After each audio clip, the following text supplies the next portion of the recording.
The Prince of Darkness protects the... and haunted her dreams. Only one way to kill a werewolf.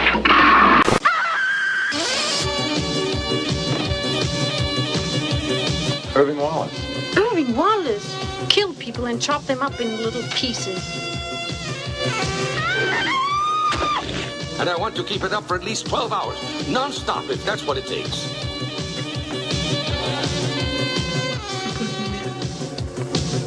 See that? Look at him, right between the eyes. Just like I said. There's no business like show business. Hi people, this is Giovanni Lombardo Radice from Stage Fright, and you are listening to the Hysteria Continues. Indeed you are. Thank you, Johnny. The Hysteria Continues, number 14. And as you can probably hear from that, we are moving further up the 80s to 1987 to be exact, and Stage Fright, which is going to be our feature presentation of this week. And we also have an interview with Giovanni Lombardo Radice, which I hope I'm pronouncing that correctly, from Stage Fright. Joseph talks to him later. Before we get to that, let's introduce our slasher ne'er-do-wells. I'm Justin from the Hysteria Lives website and Teenage Wasteland, and I'm joined, as ever, by Joseph. Hi, I'm Joseph from The Body Count Continues, and I like making bacon on the beach. Right, I won't even ask what that actually refers to. Well, I will actually. What is making bacon? It's making love. Oh, is it? Okay. It's a Simpsons reference, if I'm not mistaken. Is it? Okay. Yes. No, thank you for that beautiful thought, Joseph. And Erik. Now I'll never be a teen model. I'll never be anything. Oh, I think your years of teen modelling are quite a long way behind you. I thought you'd like that reference, Justin. I do, and I can't place it now. Marsha. Of course, yeah. Brady Bunch. Yes, fantastic. Thank you very much. And also, of course, joined by Nathan. Hello. Thank you for that expansive... Minimalist. He's the Steve Reich of the podcasters. Yes. Well, thank you. Well, thanks again for joining us. We've got, as we say, our feature presentation later is going to be Stage Fright, the 1987 Giallo slasher mashup. But before we get to that, we're going to go through some of the normal things, or abnormal things as they usually turn out to be. The first of those, we're going to talk about the films we've recently seen. So, Erik, we've had a bit of a gap because we're kind of recording a little bit out of sequence. So we've had a bit of a gap since we did the last My Bloody Valentine shows. So we've actually probably had quite a long time to see films. So Erik, what have you been? Well, I've seen loads, but I'll only touch upon two which really stood out and stood out quite a mile. First of all, I finally caught up with Skullduggery, a film that you mentioned in our very first podcast. It was in one of your what the fuck moments. Yeah. And for me, the whole film is a what the fuck moment. I had to watch parts of it again because I really couldn't follow it at all. I love that. As you said, I love that scene where Liberace is playing his grand piano in a church, and it sounds like a church organ. And it's absolutely nothing to do with the plot. And then you have other scenes where this guy walks around with sort of a noughts and crosses board printed on the back of his coat. He wanders in and out of scenes for no apparent reason. Now, the film is utter tripe. I read your review on Hysteria Lives, and he gave it a 1 out of 5, which I suppose I would agree with to some extent. But I found it kind of compulsively odd and stupid and bizarre that it did keep my attention for the hour and a half it was on screen. And it reminds me, ambience-wise, it reminds me of something like The Redeemer or The Outing, a.k.a. Scream. But, I mean, it's absolutely bonkers. I mean, I can't understand. Did it get a theatrical release, I wonder? I think it might have done. I think that I have seen theatrical release poster, but I can't imagine it got a very wide release. It has this doctor who appears for no reason dressed as a gorilla, smoking a cigar. It is a very, very strange film. Very Nathan, strange. Joseph, have either of you seen it? I saw it a long time ago. It's really, really weird. I always remember the Liberace guy playing the piano, and it seems like a one long dream sequence. That's the only thing you can think of. I've not seen it. What's it about? Well, it's kind of they're playing a Dungeons and Dragons type game, and I think the idea is that he starts living the Dungeons and Dragons experience for real and starts going around killing people, but it's just done in such a way that it's really, I don't know, are they trying to be arty, I wonder, kind of David Lynchian even? Well, it's an early 80s film, isn't it? So it's kind of about 82 or 83 or something, or it might have been made even earlier. But it's a very odd film. It's for like sort of die-hard slasher aficionados, definitely. But it is, like you say, it's probably like a slasher movie directed by an early David Lynch, but even weirder than that, perhaps. Yeah, the other one I saw, and it was equally bizarre, and it's one I've been wanting to see for the best part of 15 years, it was Fatal Frames, the Alfesta film. And it's a late entry giallo featuring a protagonist who has that horrible 1990s supermodel man hair like Fabio. He looked like he should be in Colour Me Bad or Mr. Big or something. And it pops in and out. It has these pop video sequences featuring Stefania Stella. Is that what her name is? Yeah, it Who is. seems almost. She seems almost robotic. I mean, I know with a lot of Italian films, the dubbing sort of makes the actors seem perhaps a bit rubbish, but in this case, I think she genuinely was rubbish at acting. We heard a clip of the film at the very start of the podcast there, a bit of a double entendre that had me chuckling. There's another bit, this was Donald Pleasance's last film. He died during the production, and they at one stage, his character obviously has to drop out of the film for no apparent reason, and they have a double who makes a phone call to David Warbeck, it is.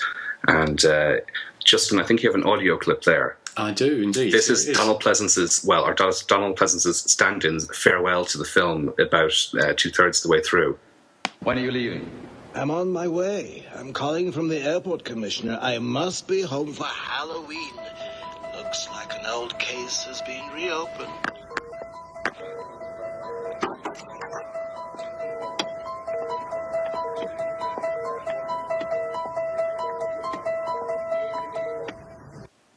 So there we go. That's the kind of thing you can expect with Fatal Frames. Very, very, very shameful. Very shameful. But, I mean, in fairness, the film is really entertaining. I loved every second of it, no matter how bad it got. Did you? Even though it was like, it was pushing, it's over 2 hours. It's over 2 hours, yeah. I just thought it just was jaw-droppingly strange and silly, and no, I have to say I did really enjoy it. I mean, I wouldn't give it an Oscar, but no, I enjoy it. I take it you don't like it then, even on a kitsch level?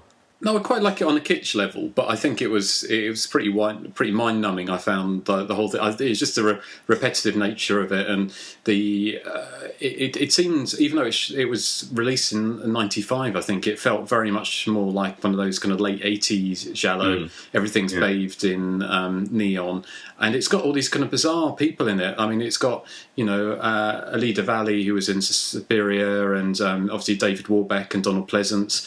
Linnea Quigley's in it, and also what's the guy who plays the tall man in Phantasm Films? Angus Scrimm. Angus Scrimm. He has a cameo in it, and it's obviously a kind of last hurrah to Italian horror movies and giallo. But I mean, Stefania Stella is jaw dropping. I mean, whenever she's on screen, you can't take your eyes off her, and for all the wrong reasons. And she's supposed to be playing this kind of young pop singer, isn't she? This kind of star. But I mean, she does, because I've written a review for Hysteria Lives, which should be up by the time this goes out. But in it, I think I said she looks like Jackie Stallone in a wig made out of pubic hair. That is quite apt, quite true. But it's just bizarre. I mean, and also I say that she's got these massive, great lips, and I also say in the review, there's probably a baboon somewhere who wants his butt back. But I mean, the thing is, she was my favourite scene in the film. Again, I referred to this in review, is when she sat having tea with one of the characters, and he was going, "Oh, Stefania, you're young, beautiful. You've got the whole of your life in front of you." And she sits there nodding, and she must be 50 if she's a day in that film. And she's obviously had her face pulled so tight you could bounce pennies off it. And it is bizarre. It's a bizarre film. I would, it's definitely worth looking for. Well, I think my expectations were so low because after 15 years of reading bad reviews of it, I was expecting to be bored, but I was highly entertained. It is, it's very strange. You've seen it, Joseph, haven't you? Yes, it's quite a movie. I'll say that. The running time is extremely just way out there. I think it puts Happy Birthday to Me to shame. Well, apparently it was apparently it was about 3 hours long, and it was cut down quite considerably. And it was they were doing the Bollywood thing before Bollywood came along. Well, exactly. So, how about you, Nathan? Have you seen it? No, only because of that long running time. I kept fearing that it was going to be boring, and to me, that's the only thing that's unforgivable in a slasher movie to me is to be boring. I hate boring movies.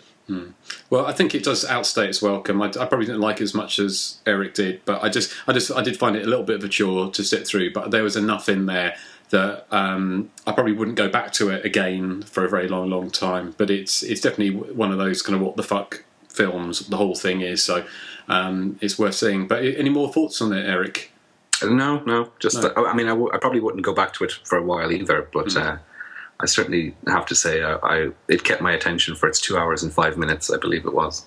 Excellent. Okay. Well, how about you, Nathan? What have you been watching recently? Well, Friday night I went over to Grant's and we watched the original Texas Chainsaw Massacre, which is the greatest film that was ever made. And then we watched The Funhouse, which is very, very underrated. I love The Funhouse. I think it deserves to be more widely recognized than it is. It may be in the very near future, Justin? Yeah, indeed. Well, the Blu-ray is out soon, so yeah. I mean, do you think the Texas Chainsaw Massacre is the greatest film ever made? And would you agree it is a slasher movie? Yes, it is a slasher movie. I would say it's a slasher movie. I know some people disagree that it's a slasher movie, but I'm not sure if we've spoken about this before. But Mr. Palmer says it isn't a slasher movie, but respectfully, we disagree, don't we? Is there any dissenting views here, Erik and Joseph? No, I think it's a slasher film, but I as you know, I don't think it's the greatest film ever made. I wouldn't say it's the greatest film ever made. I think it's a very good film, but you prefer this? It is a slasher film, and I say it's in my top 5. Not the greatest, but close. But do you think this is the greatest slasher movie ever made then, Nathan? Yes. Okay. I think not only slasher, I think it's the greatest movie ever made. Right. Ooh. Okay. Best horror, best non-horror, best everything. Forrest Gump. Oh, it's miles ahead of Forrest Gump. And even better than Xanadu. No. I've never seen Xanadu. Oh, well, there you go. You can't judge, can you? So fantastic film. So I don't even know what that is. You don't know what it is? Olivia Newton-John and Michael Beck. How could you not know what Xanadu is? Is that what that is? It's an alternate title for Grease? No. It's you would know the theme song. Theme song. Theme Justin song. had it on his iPod. Yeah, I have actually. No, but I have as well. Actually, I think it's a great. I'm not exactly a big fan of the Electric Light Orchestra, but Xanadu is a great song. That's your homework for next time, Nathan. Dig that out. Okay. But what did you think then of anything else to say about those two films? I just can't say enough good things about either one of them, so they're both fantastic. Excellent. Okay, good stuff. How about you, Joseph? What have you been watching recently? Well, I saw The Asylum's answer to Cloverfield, which is called Monster. It's a hilarious take on the whole shaky cam found footage thing. It's about 2 girls who fly to Japan, and they're trying to do a documentary on global warming. And they get caught up in what they think is a massive earthquake, but as it turns out, there's a giant tentacle menacing Tokyo. Meanwhile, Godzilla kind of just sits idly by, stewing over this very fact. The 2 leads are really, really. I'm sorry. Is it because I think I've seen the cover of this? Is the one where if the tentacles going around the building? Yes, it looks like it's going to be like a big budget film. If you didn't know better, it's Cloverfield on like $10, but right. Basically, the 2 leads are insanely obnoxious twits. They consistently scream, "We're Americans! We're Americans!" at every turn. And the Japanese cast kind of look equal parts embarrassed and confused. It's a real mess. I've never seen any of those supposed to be asylum. Sorry. No, it's supposed Oh, to be sorry. serious. Did you say it's supposed to be? Yeah, I they just take it asked if it was serious. supposed to be funny. No, but it's really awful. If you've seen any other of the asylum's works, you know they do rip-offs of like Transformers. They did one called like Transmogrifiers, or It's Snakes on a Train. Yeah, Snakes on a Train. I love Snakes on a Train. I've never seen any asylum films. Are they actually any good, or are they like sci-fi channel movie things? They're worse, actually. Ooh. Because they're famous for getting the films out into video stores or DVD stores or whatever before the actual film they're ripping off. They do that. It's because they spend 5 days making these movies and then they just rush them out. Yeah. So they're even worse than, say, something like Mega Piranha or, definitely. Really? Okay. Well, I quite enjoyed Mega Piranha, but I mean that, it's interesting to see. I mean, what I think is quite interesting about those kind of films is, are they going to be looked back? And is there in 20 years' time going to be, or 30 years' time, people doing a podcast about the asylum films and looking back and think what a wonderful, sort of cheesy treats they were, or not? No. Okay. All right. Well, we've wrapped that up. So, is there anything else you've been watching? Yeah, I also saw the low-budget torture porn slasher film called Sweatshop. It was has the most obnoxious cast ever. I mean, I've never seen any cast so obnoxious. But basically, I sat there anxiously awaiting each of their deaths. Excuse me, while my eyelids kind of grew heavy. It's about these pill-popping ravers who sneak into this like abandoned warehouse to throw a techno ball, only to find themselves stalked by like this big psychopath who's got a really large hammer or a mallet or something. There's some really good gore effects, I'll give it that, and the ending kind of features like a really good like rapid-fire killing spree. But man, those characters, oh my goodness. Yeah, I'd give it a 4, maybe 4 out of 10. It's just they keep on cranking them out, don't they? These the torture porn crap. It's a slasher film, but the killer, he captures a couple of people and he like just saws off their limbs slowly, so it kind of falls into that whole Hostel thing. Okay, all right, cool. Well, that's one to avoid. So thank you for telling us about that. That's two to avoid. Two to avoid, yeah. Well, I would recommend Monster just for laughs. Okay. Well, I might give that a go on a wet Sunday afternoon. Just a couple of, I've seen quite a few films, but just a couple that sort of stand out, not necessarily for the best reasons. One's a new film called Primal. I don't know if you've heard of that. It's an Australian. It's not really a slasher movie. It's kind of got slasher movie bits to it, but basically it follows some students, anthropology students, out into the outback in Australia. And one of them's looking for some 5,000-year-old cave paintings. And they get to where they're going, which is in the middle of nowhere, which obviously being Australia is really far from anywhere. And they get taken over one by one or get infected and become the kind of primal kind of monsters, I kind of guess. And the others try and stop them. And so it's got a kind of slasher movie thing, because what they're doing, they kind of become these kind of monsters. They look like, but they just got all their teeth fall out, and then they have these big sharp teeth. They can stalk and attack each other, and they're kind of running around. So it's got that kind of slasher movie vibe. But the only thing it has that's slightly more different is that without giving too much away, essentially it's this kind of monster in a cave, and which is kind of like a giant slug, and in a kind of nod, I kind of guess, the Evil Dead. The main girl at the end, or near the end, falls over, and this giant slug basically keeps on hitting her in the vagina repeatedly, which is just quite a bizarre kind of thing. Obviously trying to impregnate her, but he keeps on hitting her in the vagina, and then realises he has to take her trousers off, which I won't spoil what happens, but it doesn't turn into tentacle porn. And the other one is a film I think you referenced today or yesterday, Joseph, which is, I've been on a bit of a giallo kick, as you know, and I've been watching lots of them. Is the very bizarre giallo, The French Sex Murders. Oh yes, I put the quote on my Facebook You did, page. yeah, about something. You are psychopathological, you perverted dirty pig, or something along like that. Depraved. Depraved Dirty Filthy pig. That's the one. Filthy. And it's kind of got bizarre. It's got a bizarre sort of cast. I mean, it's got Anita Ekberg, who was obviously in Fellini's whichever film, 8.5 was it, or when she was splashing around in the Trevi Fountain, which Stefania Stella does in Fatal Frames. But obviously, I think Fellini's film is slightly more better regarded. But in this, she's playing a kind of a whorehouse madam.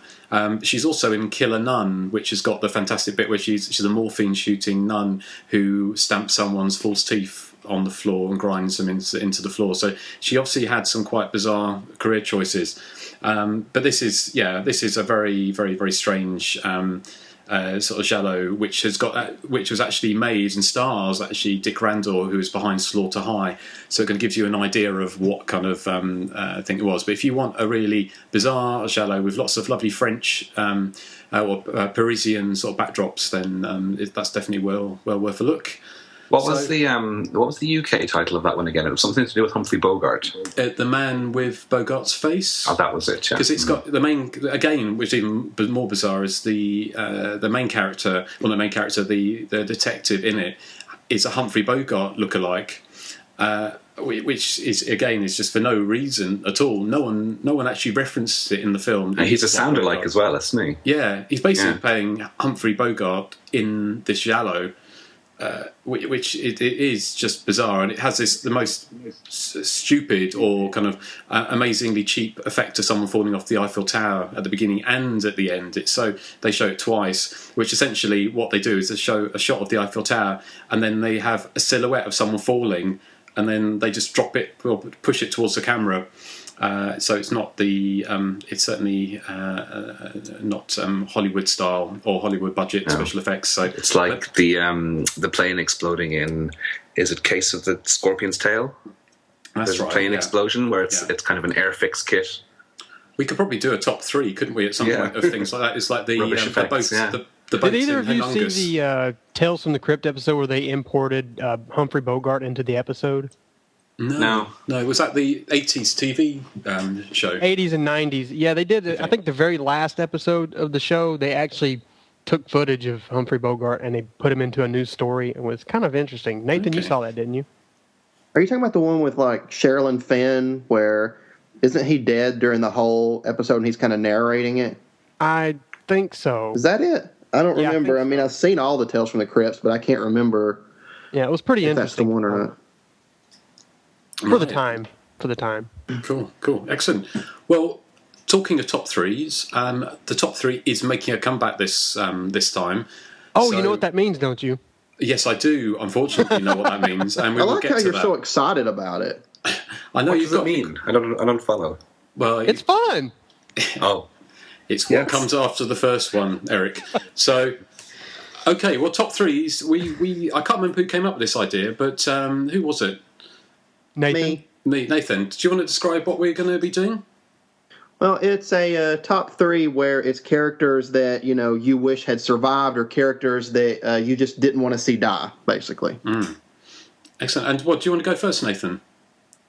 Okay, with my big number 3. Yes. I'm going with Bonnie from Cheerleader Camp because she's so sweet and she's so nice, and she really, I mean, when you think about the killer and the reason the killer's doing what they're doing, Bonnie's death, I mean, I guess she was just kind of like an unfortunate victim. I mean, she doesn't really fall in with the killer's motive, but she was just at the wrong place at the wrong time, I assume.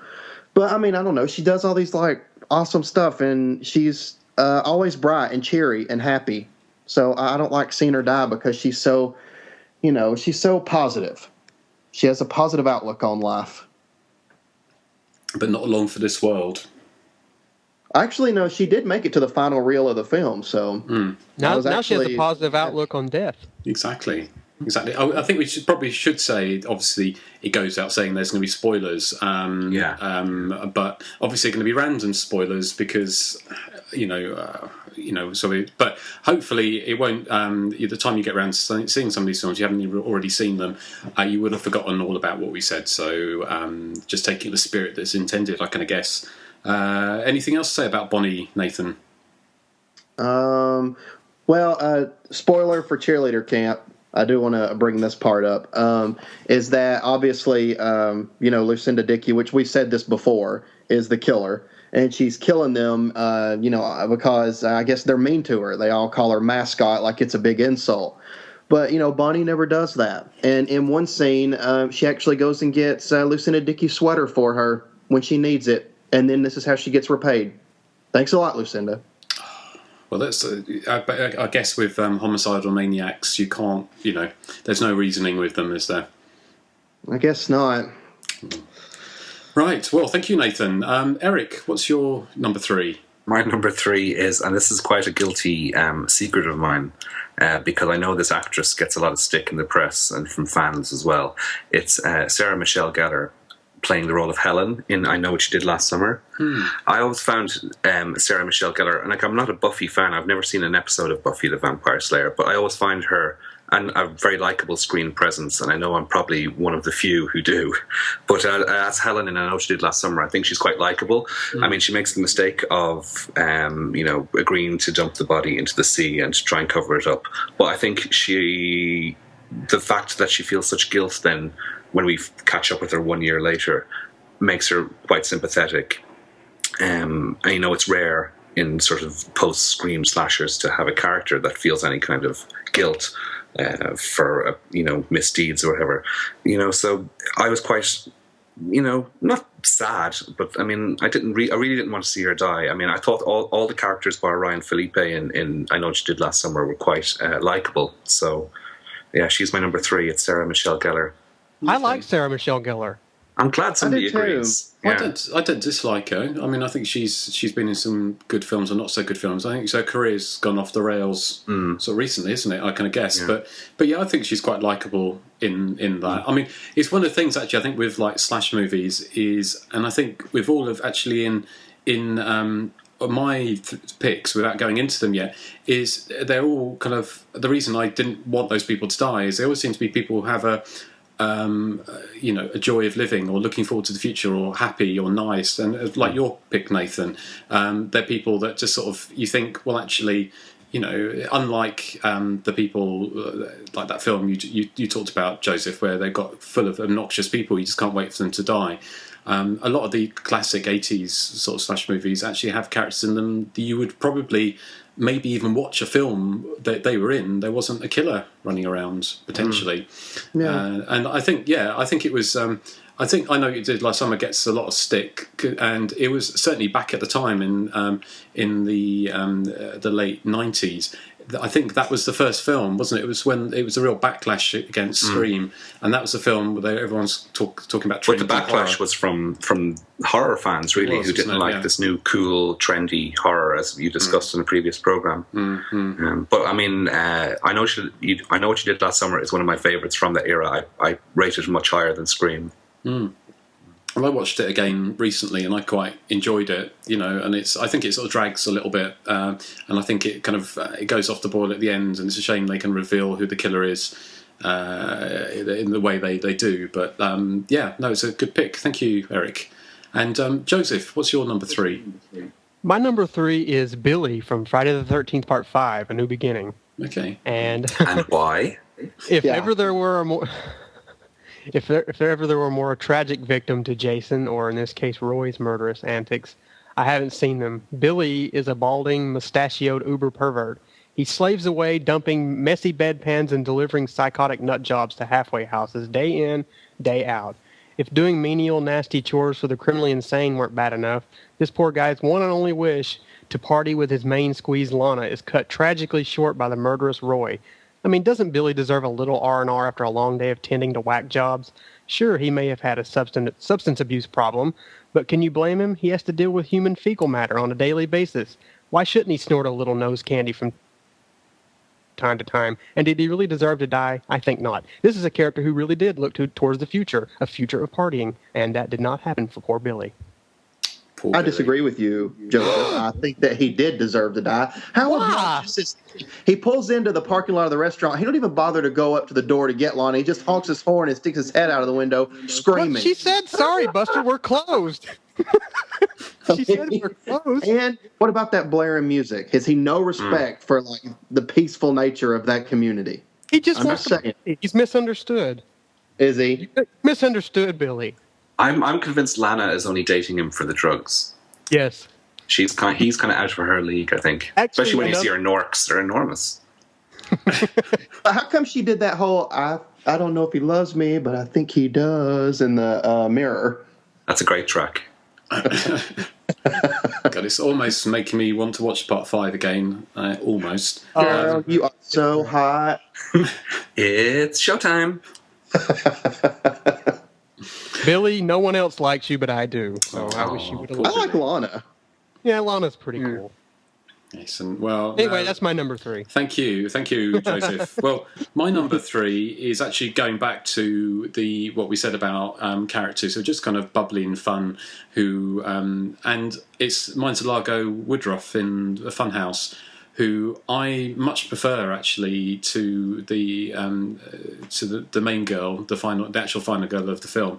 She doesn't. I mean, Largo Woodruff doesn't really do much. She just kind of giggles and is blonde and bubbly, and she's not actually that memorable, I kind of guess. But she just seems all American, sort of big smile, 70s, blonde hair, or early 80s blonde hair, sort of big teeth, big smile, and at the beginning of the film, she's just up for everything. She's having a laugh. She's just in love with life, and she has a whole of the life in front of her. And obviously, she ends in her death is this kind of probably the most disturbing one in the film, because if you remember, she dies. The killer mauls her to death, doesn't he, in the tunnel under the funhouse. And she pathetically tries to, well, basically, pathetic in the true sense of the word. She tries to tempt him with her body to try and stop him killing her. And I just always thought I'd actually prefer her to have lived than the final girl in the film. So that's my number 3.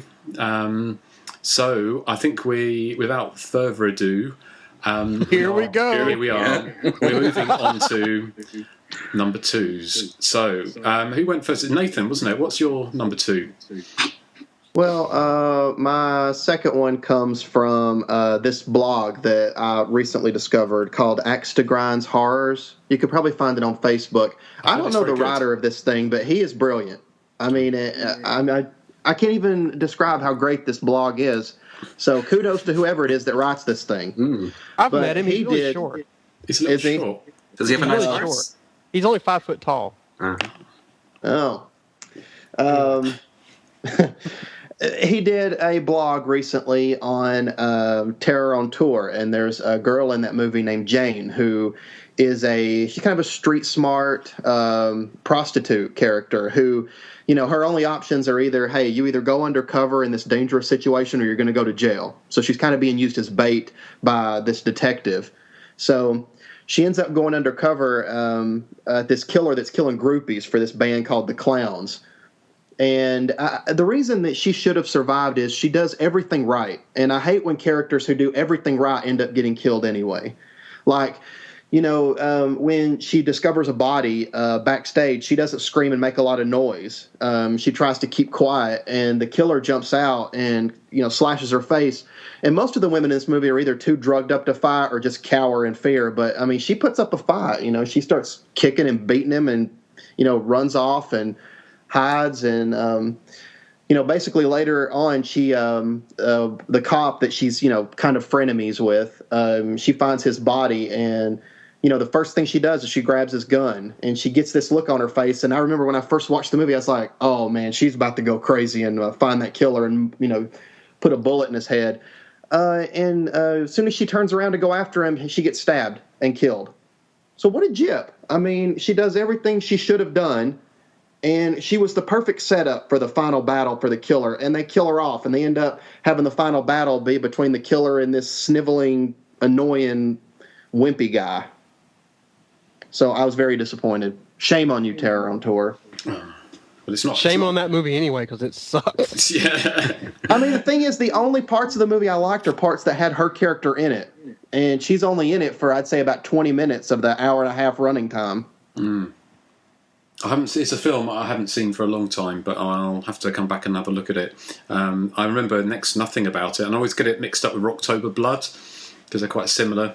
sort of, or the rock killer sort of thing going on. But I wonder which one's worse. I think Terror on Tour is probably worse than Rocktober Blood. Yeah, I think it is too. It is. Although Rocktober Blood is pretty bad. It is, but it's got Rocktober Blood's got aerobics in it, isn't it? It's also got that Rainbow one. Lights too. It's got that one what the fuck moment that you had in one of your picks, Justin. Oh, well, when the killer's under the jacuzzi, yes. Yeah, which is fantastic, and also that was directed by Beverly Sebastian, who I think I've said this before, but it's going to in my review of the film, and it's sort of say, you're in trouble when they say this is a film by the Sebastians with an apostrophe S, and you know that they can't get the grammar right in the title of their own film. You know, you're probably not in for a good time. So, but yeah, no, thanks Nathan. That's a good number 2. And Joseph, why don't you unload yours? My number 2 is Donna Lincoln from Island of Blood. I didn't like the boring flat heroine at all. I like Donna Lincoln's character a lot more. She's the tragic figure who successfully auditions as a dancer for the Up picture they're making. Only she gets to meet the Grim Reaper while taking an acid shower. One thing I liked about her was that she had like a steadfast refusal to wait around and die. Although there was really no way off the Island of Blood, she was more than prepared to swim to the mainland to avoid having her skin melted off. Unfortunately, she never made it to the water, instead suffering a disastrous exfoliation. I really wish she would have lived. I liked her a lot. I agree. I love Donna Lincoln, and I don't like the heroine in Island of Blood that much at all. I mean, does she have sex with like one of the sleazy director guys or something? Yeah, with Franklin Flem, just so she. And Donna never would have done that. Yeah, Donna's the one that says, "I'm supposed to dance for this picture, not die for it," and she wears those really, really big, gaudy leg warmers. So Eric, you should like this movie now.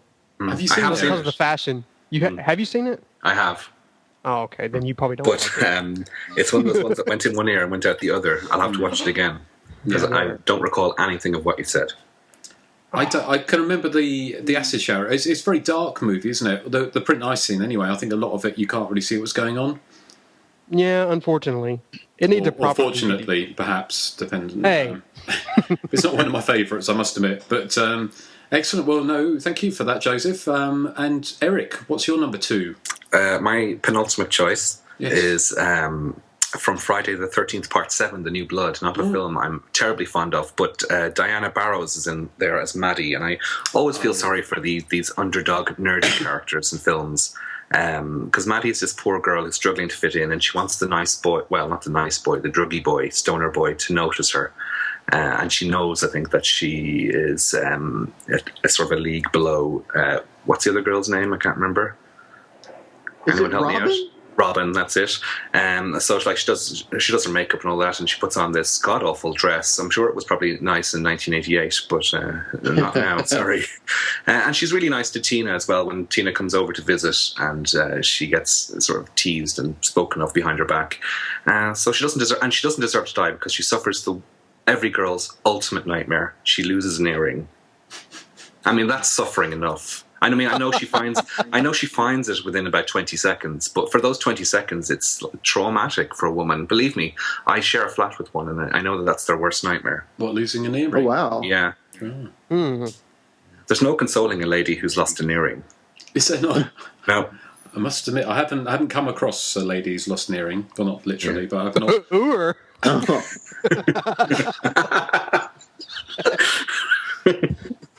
Joseph and I watched Friday the 13th Part 7 when we went to Monster Mania, and one thing that I always thought was interesting, Eric, is you remember Maddie goes outside, and that's where Jason, attacks.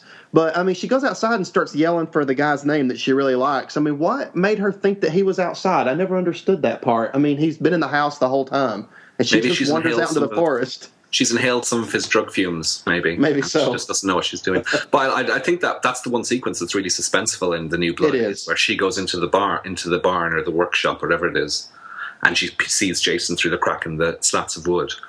I have to say, seeing that movie again on the big screen, I really liked it a lot more than I did before. It's becoming rapidly one of my favorites. Really? Oh, okay. Yeah. Well, I've sort of got a soft spot for that film. And And Erik, that was one of my choices as well. Sorry. No, it's all right. No, it's fine. But I'll talk about that a little bit later, because I've got a little bit more to say about Maddie. But my number 2 is actually, let's go. If I talk about Maddie, because they say it's my number 2, is I agree. I mean, she was the girl who was just blossoming. I kind of guess, if you can call that dress and that hair and that makeup blossoming. She was coming into her own, and there's a really fun extra on the DVD that came out a couple of years ago from Paramount, where her and another character, I can't remember which one, was Robin again. Robin. Yeah, the actress plays Robin. They go shopping, don't they, in LA and get a makeover. And just chat about the film and stuff, and it's just like really fun, sort of silly extra, but it's just kind of thing that fans dig, and it's really good. But actually, also on the DVD, I think there's a cut scene. Obviously, most of the cut scenes were of extra gore, but the scene that was cut, there's one scene of her cut, which was when she goes into the barn and she sees the guy that she really fancies getting off with someone else. And which isn't, I don't think it's in the film, is it? It's not a finished film. But in the bit that was cut, she actually, because in the film as it is, she goes out and she's looking for him, and then she dies, so she never actually gets to see him. But it's even crueler in the bit that was cut out, because not only does she actually see him, he's getting off with someone else, and then she gets killed. So it's kind of a double whammy. And obviously, having your heart broken and having your heart ripped out are two different things. But I think it's a shame, because she was kind of blossoming into something, and it was just one of those kind of horror movie / movie ironies that she has her life snuffed out. But it's also a testament to the fact that she was a kind of fun character, and again, it's just not one of those characters you tend to see in slash movies today. Characters that actually make you feel them. There is, like in Hostel 2, there was Heather Mazzarato, which we talked about, didn't we? Her character, who's because I mean Heather Mazzarato, I can remember her name, and she's in Welcome to Doll's House and Scream 2 and quite a number of films. 3 was it? Oh, it was 3, wasn't it? Yeah. But she's she's that kind of not an ugly girl by any stretch, but she's kind of like slightly goofy looking but normal looking. She's not the kind of those kind of perfect pretty girls. I know what you mean. In lots of films, and it's so Plain Jane, and it strikes you as somebody that you might know in real life. If you were back in the 80s, in the case of Friday the 13th Part 7. And actually, when that film came out, I would have been 18, so I would have been exactly that age that those people, those 45-year-olds that were playing 18-year-olds were in the film. So it was, so it is strange, but yeah, that was one of my picks. So thanks. Diana Barros would have been 22 in 1988. I'm looking at her Facebook page or her IMDb page here. Okay. So you take that back. The antithesis to that likable character, we're always talking about obnoxious characters, but I actually like the bitch in Friday the 13th Part 7. I thought that actress did a really good job of playing a relentless cold bitch. She's funny. Oh, Melissa. Yeah, Melissa, that's her name. But she's really funny in it, isn't she? Yeah. I think it's kind of over the top a little bit. Well, no, absolutely. But the films quite often they need someone you don't like, or a bitchy character, and it's just when you get films where all of the characters are bitchy characters, or they're all just world weary and bored of life already. So why do you care if they die? But yeah, that was my number 2. So I swapped around. That wasn't going to be my number 1, but as Erik ruined it for me. See, I was wondering because none of you wrote back on Facebook saying what your top 3 would be, and I'm like, no one said anything, so someone's probably going to overlap. Yeah, no, I know. We shall. It's a lesson learned. So yes, but yeah, okay. Well, let's get on to our number 1s. How about you, Nathan? What's your number 1? See, the reason I never wrote back, Joseph, is because I couldn't decide. I had like 6 or 7 I wanted to talk about. So, I mean, it was really hard to narrow just 3 down. And I really had to alternate these 2. And I got to give just a little shout out, Paula from Friday the 13th Part 6, because I really wanted to go with you, because I really didn't think she deserved to die, especially how brutal it was. But ultimately, I have to go, and this actually comes from Justin's review as well, where for Class Reunion Massacre. the character of Cindy, who is sort of the party girl, the girl that's just kind of living life and having fun, and she gets such a kind of brutal death to me in that movie, and she's really a really sweet, nice, like bubbly. She's very, a bubbly character. She just seems to be enjoying life, and that's why I think it's so kind of tragic that she dies, especially the way she does, with the killer kind of trapping her in the bathroom and holding her by her hair and like scrubbing her face, and just like the way she's screaming, and it's just a very well acted scene, and it makes you feel pity for her even more. And then just the way the killer just fills the sink up while she's cowering in the shower, while then he just drags her over there and drowns her in the sink. It's just a really kind of a brutal scene for a character who is just really nice. Yeah, I mean, it's one of those films because not famously, but I've never cared for the movie much. I kind of liked the characters. Actually, I thought a lot of the characters were, were sort of pretty appealing, but I always found the film quite mean-spirited. But I know it's kind of won you over, Joseph, isn't it? I don't know what you... Yes, I hated it when I first saw it too, but the more I watch it, it's a really fantastic movie the more you watch it. Yeah, I love it. I'll never go. What about you, Joseph? Erik, have you seen it? I have seen it. I have the DVD. It's a film I like very much. I think I referenced it when I recently seen it. It has a very weird ambience that I quite like. I know it's far from a classic, but I think its strangeness elevates it. Did you feel sorry for Cindy too, Erik? I can't recall Cindy. You can't? I did feel sorry for the fat kid in those really tight trousers who had to walk into the lake. Oh. with the two thumbs. Yeah. Yes. What was Cindy's inverted commas crime or sin? Was she the lesbian? No, she wasn't the lesbian. She was the party girl who'd been married and divorced and, gotten engaged, got an annulment, and now she's having lots of fun. Right. Okay.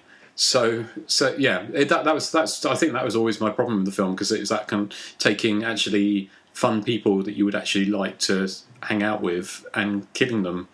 But that's the way the cookie crumbles, I can guess. So, well, thank you, Nathan, for your number one. And who's next? Is it Erik?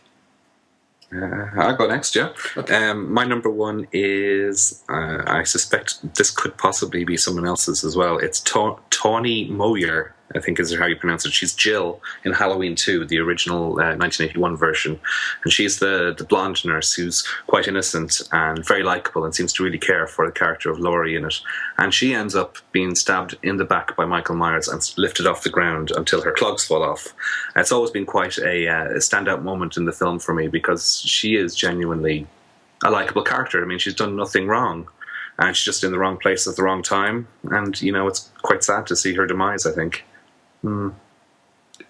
Yeah, I mean, no, I agree with that. I mean, Halloween 2 is another film that's got lots of quite likeable characters, isn't it? I mean, most of the people in hospital are kind of not exactly believable, because you've got.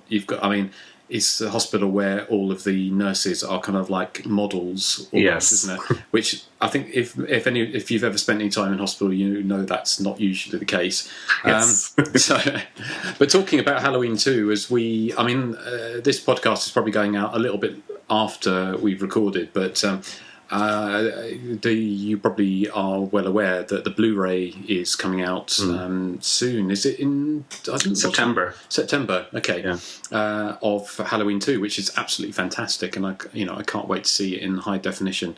And there's been lots of toing and froing about what's actually going to be on this edition. There was talk that it's a 30th anniversary edition, and it's going to be supposedly the alternate ending and possibly deleted scenes, but also slightly bizarrely Terror in the Isles. Is it Terror in the Isles? The documentary that Universal put out in about 83, 84. Have you guys seen that documentary? Yeah. And it's kind of strange, isn't it? Because it's got some really good bits in it, especially at the end when it's got the montage at the end. Because if you don't know what it is, it's basically a montage clip from horror movies. and also some very bizarre movies as well. It's all some very out of the ordinary movies. You wouldn't really understand why they're in there. Kind of very bland thrillers as well. But that's supposedly going to be an extra. It's presented by Donald Pleasance and is it Nancy Allen? Nancy Allen. Yes. That's right. And it's what I love about it. It's got that ambience, isn't it? Of it's actually they're narrating it as an audience is watching a horror movie. So they're actually in the cinema watching a horror movie, and it was kind of like put together. I kind of guess just after the real boom in slash movies. So there's kind of loads of clips from them, like the Halloween. I think Halloween 2's in there, isn't it? And Friday 13th, and lots of those kind of movies. But yeah, it'd be great to see that. And I you know, she is that character's a classic person, the wrong place at the wrong time. And no, thank you, Eric. I read that Radish from Final Exam is one of the audience members in Terror in the Aisles. Really? Okay. Really? I read that somewhere. I'm not exactly sure if it's true. I haven't confirmed it, but I did read it. Okay. Funnily enough, talking of random spotting people, for some reason we ended up watching The Money Pit with Shelley Long, is it, and Tom Hanks. Money Pit. I love it. But did you notice Albert from Happy Birthday to Me was playing ping pong in one scene? I don't remember that. I don't. But there was. I just spotted him and thought, oh, and then he doesn't appear anywhere else in the rest of the movie, and I thought, well, that's not exactly moving up in the world, unfortunately. But anyway, so from being Happy Birthday to Me to playing ping pong in a Tom Hanks movie. But anyway, no, thanks for that, Eric. Joseph, what's your big number one? Well, my number one should be no surprise to anyone. It's Ramona from House of Death, who is probably one of my favorite side characters from any slasher film. I love Ramona. She's the waitress slash slut character from House of Death, obviously, and she seems very three-dimensional, and as opposed to the wooden Susan Kiger who played Lily, the heroine. There's that vague but interesting backstory of her being partially responsible for Casey's mental state after a car accident, and her scenes with the fat sheriff kind of play out like an interesting version of Leif Garrett's life story. I really hate that she sort of fell apart at the end, though, but literally and figuratively. But at least she got a great death scene. In my script, that would have been Lily chopped in half, and she would have been left alive to slice open Neil's throat, and possibly flashing the audience at the same time. I don't really know what else to say about her, but I love Ramona, and I love House of Death. It's just one of my favorites. Yes. I would have picked her if I didn't know you were picking her in advance. I just wanted to say that. And of course, if you come to this podcast kind of afresh, then we've covered House of Death in some detail in an earlier show. So go Number back. 6. Number 6. Go to iTunes and search for Hysteria Continues. And while you're doing that, leave us a review because we're coming on to feedback, listener feedback soon, and also vote for us on iTunes as well because the more people who vote for us, the higher the votes we get. Then I don't know how this works, but I understand that more likely it is people will get to see that we're doing the show and we'll get more people listening. So that would be great if you could do that. So yeah, good choice, Joseph. And thank you. Just to wrap up with my number one is, again, probably no great surprise to anyone, is Leslie Donaldson in both Happy Birthday to Me and Curtains. Leslie has fantastic standout scenes in both of them. And although she was the final girl in Funeral Home, again, another a film that we've covered, as well as Happy Birthday to Me and Curtains, we've covered all three of them in early episodes. I don't think she showed a full potential in Funeral Home, because if you have seen a film at the end of that, although she survived, she's a bit of a quivering wreck, and I would have liked to have seen her have more of a role in Happy Birthday to Me, because I actually find, apart from Tracy Bregman and the main character, Lisa Langlois, or whatever her name is, I never pronounce her name, and the other blonde woman, I find them a little bit bland, actually, in Happy Birthday to Me, and I think it could have done with another brassy brunette, so it would have been great to have got Leslie in there. Just an aside, the fantastic Terror Trap website, which TerrorTrap.com, have got an interview with Lisa Langlois, who actually, I didn't know this, but apparently in Happy Birthday to Me, she shot a death scene, and if you've seen the film, at the end of it, she stood there looking catatonic in the rain after seeing what's happening in the birthday party.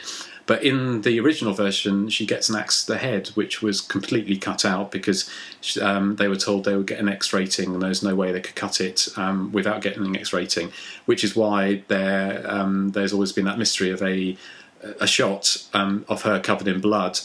But just going back to Leslie again, the interview we did with Leslie, when she very kindly spoke to us a few episodes back, she said that she was up for the lead in Humongous, and I would have loved to have seen her again actually being a final girl, but actually really in that role and being carrying a film, which I think by that point she well could have done. So as much as I love Curtains and as much as I love Happy Birthday to Me, I think both films would have been enriched by having Leslie in them a little bit longer.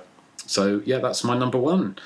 So okay, well, thanks for those guys. And if you're listening, if you've got any ideas for top threes, then we're probably going to be alternating top threes and debating question, a question to spark a debate with us. But if you've got any, then drop us a line, contact us on Twitter or Facebook, or send us an email. And Joseph, what is our email address in both English and American? That email address is the.hysteria.continues@gmail.com. Those are full stops, the dots. Thank you. Excellent. And yeah, do feedback. We're gonna have some more feedback next episode. So if we haven't read your feedback out yet, we will be getting around to it. But Joseph, you've got a couple to keep us busy. Yes, our new number one fan. This is from Tosca Top Socks again. He says, "Hey guys, great to see you are still going strong. I'm on to the Superstition podcast, so a bit behind, but still loving every minute. An idea for a future top three, hopefully one you haven't already done in later podcasts. The top three killers, masks, or disguises, which we have done. But his would be number 3, Friday the 13th Part 3 onwards, the hockey mask. My Bloody Valentine's gas mask is his number 2. And his number 1 is the William Shatner mask from Halloween.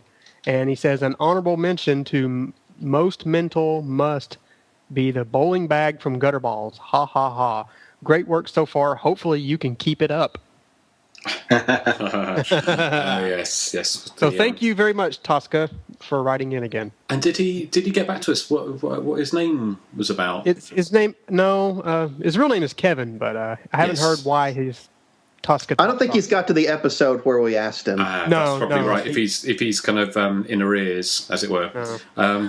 So excellent. What else have you got? Another one for us? Yes. It says, "Dear sirs, I have listened to every episode of your show, and I'm getting quite tired of my good name getting dragged through the mud. Cease and desist or hear from my attorney. Sincerely, Toya Wilcox. P.S. Susie and I are best buds." Yes, we did hear about this one, and I don't know if it's really Toya, but it's really Toya. The email address is toya@gmail.com. Well, she doesn't have a stutter. She has a lisp. Well, maybe they got confused when they were making fun of her. Yeah, I don't think it's the real Toya, because I doubt the real Toya could afford an attorney on her wages at Primark. Are Toya and Susie really friends in real life? Not that I'm aware of.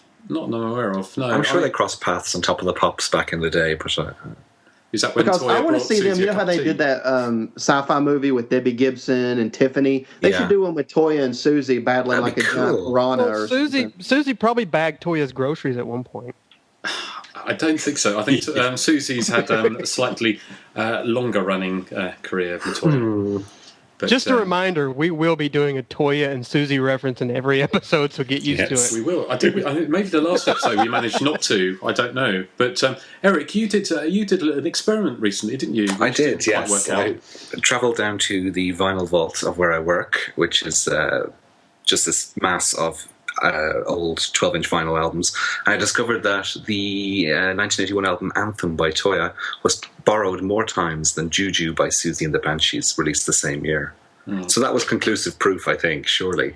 But that was a bit of a backfiring on your thing, though, wasn't it? When I showed the inverse logic of the fact that that station plays Dollar and Kajagoogoo quite often, so therefore, quite often, occasionally.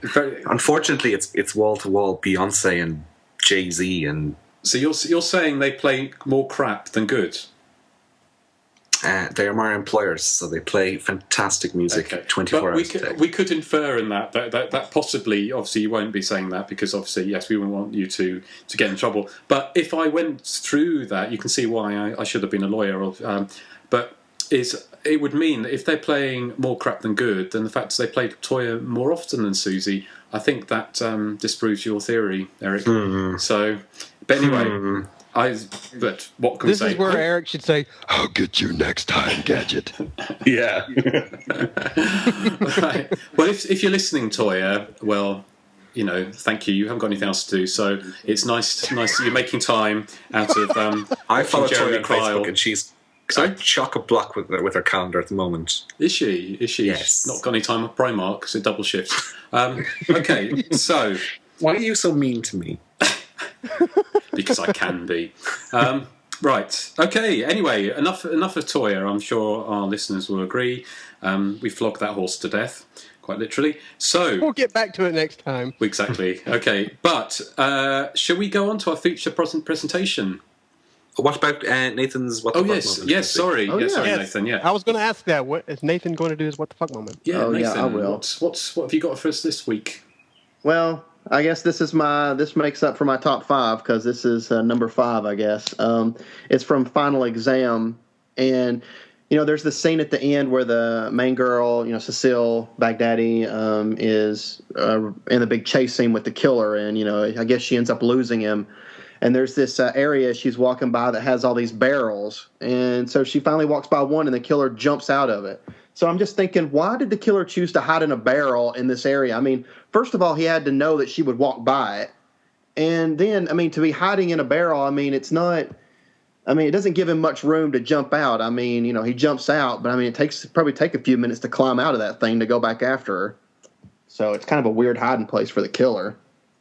Killers seem to have a kind of psychic ability, don't they? It's a bit like the jacuzzi thing in. It's sort of like in Friday the 13th when Jason knows which tree somebody's going to back up against. Yes. Yeah. So Nathan, now that you've done your top 5 What the Fuck moments, now you'll have to move on to top 5 worst slasher films to catch up. Oh, okay, yeah. Although there might be some overlapping with that. Not Splatter University because it should be in the top 5, but. Top 5 what? Top 5 slasher movies of all time. Well, we can see when we actually get around to Splatter University, I think it's going to be quite an interesting one to do because obviously we're covering Stage Fright today, and I think it's fair to say that we all enjoy Stage Fright, and we'll find out exactly how much shortly. But was there anything else you wanted to say about Final Exam? No, except Radish may have been one of my characters I thought should have survived, but that's it. Yeah, no, it's a shame. Yeah, it's a shame about Radish, isn't it? Yeah. Hey, actually, it's kind of a shame because he finds out and he runs to warn her, and then he gets killed. I think in his mind he's about to be the big hero of the movie, and then he's dead. Yeah, I know. It's one of the few slasher movies where you're absolutely convinced that he's the final boy or girl, and he doesn't make it. That was quite a surprise I found, which is unusual because normally in a slasher film you can predict who's going to die almost in what order as well. Well, that's another film that's coming out. It's being re-released, isn't it, on DVD from Scorpion? Is it Scorpion Films? Is it Scorpion Films who's putting it out? So, yeah. Which I think they seem to actually put a lot of care and effort into their films. So hopefully we're going to get some more or some new special features. Because I think it's out of print now, isn't it? The release that's put out a few years back. So that'll be good. But excellent. Well, thank you, Nathan. And I think we'll move on now to our feature presentation, and Joseph will take us away. Stage Fright, about a group of young actors and dancers rehearsing a horror musical based on the sadistic mass murders of a psychotic killer. They discover that stage fright can be terrifyingly fatal when the real killer joins the cast. After escaping from a nearby mental institution, the killer, a berserk ex-actor named Irving Wallace, who had already viciously murdered 16 people, slaughters the troop's wardrobe mistress with an axe. Seizing on the murder as an opportunity to promote his play, the fanatical director moves the opening night forward, forcing the actors to rehearse all night by locking them inside the theater. In the mayhem that follows, the keys are lost. The group soon realizes that that Irving is among them, planning a long night of terror and carnage. I can say without hyperbole that Stage Fright is one of the best slasher Gallo Rubik's Cube puzzles ever put to celluloid, and it rests easily in my top 10 of all time. One thing I admire about the film is the focus on the characters working as a group to outwit the killer, pledging to stick together rather than wander off alone. Of course, this being the type of film that it is, things don't always work out as planned, and the characters soon find themselves on the business end of a relentless killer's axe, chainsaw, or whatever blade he can find. There are some very impressive death sequences, including but not limited to beheadings and chainsaw dismemberment. And what director Michaela Sovi does is give each of the death scenes a kind of artistic luster. It often feels like we're witnessing a dreamlike stage production gone awry, and in a way, I guess we really are.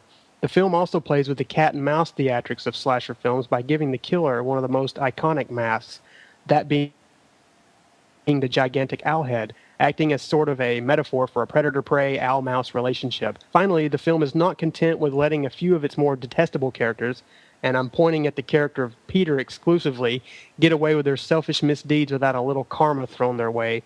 Let's just say chainsaw dismemberment never felt so good. Stage Fright is a brilliant mixture of the wham bam dismember me ma'am American body count theatrics and the sleazier ethereal qualities of the giallo, and I highly recommend it. I did manage to dig up a few tidbits about the film, but I'll wait on those. And Nathan, what did you think of Stage Fright? I think Stage Fright's a phenomenal film. I really like it, and actually I think another reason it may be in your top 10, Joseph, is because there's a big thunderstorm during the whole movie. Oh, yes, I forgot to mention that. It's pouring down rain, so that's automatic right there, but go ahead. And I love movies where the killer doesn't just use one weapon. I mean, he uses a drill, like you said, chainsaw. I mean, he uses all kinds of different things. Now, one thing I do really enjoy about Stage Fright is the fact that, in a lot of slasher movies, none of the characters are aware of any danger until the final reel, the heroine finally starts discovering all the bodies. But in Stage Fright, I mean, they're aware of it from the very beginning. I mean, the first death they watch on stage, which is an excellent scene where Corinne gets stabbed on the stage, and everybody just stands there and kind of watches it, not sure exactly what's happening until it's over. But I like that fact that the killer, I mean, he was that, I guess that ballsy that he would actually do that, in front of this huge group of people who probably could have just rushed him right then, but they were in shock.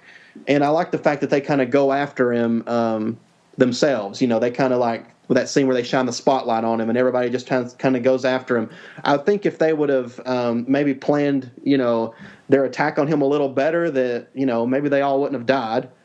And I really love the movie, but I just my biggest complaint is I don't like the ending. I think that it should have ended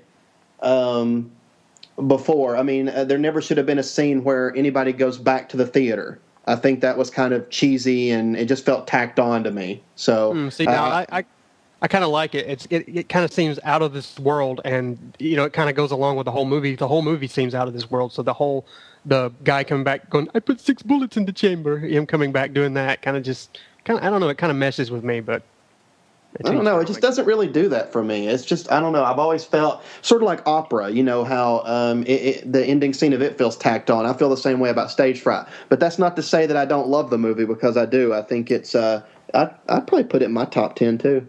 Cool. What about you, Justin? Yeah, I'd love Stage Fright. I probably watched it back in the late 80s, early 90s, probably the first time. And it's great. I mean, I probably hadn't seen that many giallo at the time, so I didn't really have much to compare it to. But having watched loads of giallo since, I mean, it really isn't a giallo at all. Apart from what it does is it takes the style of the giallo, because obviously Stage Fright, although it's an Italian film through and through, and it was made outside Rome, I believe.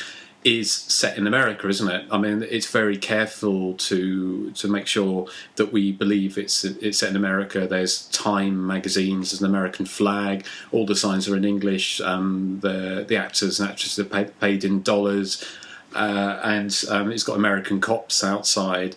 But but what it does do, it has the kind of the art design, or it has a European sensibility to it, which are films like Mario Bava and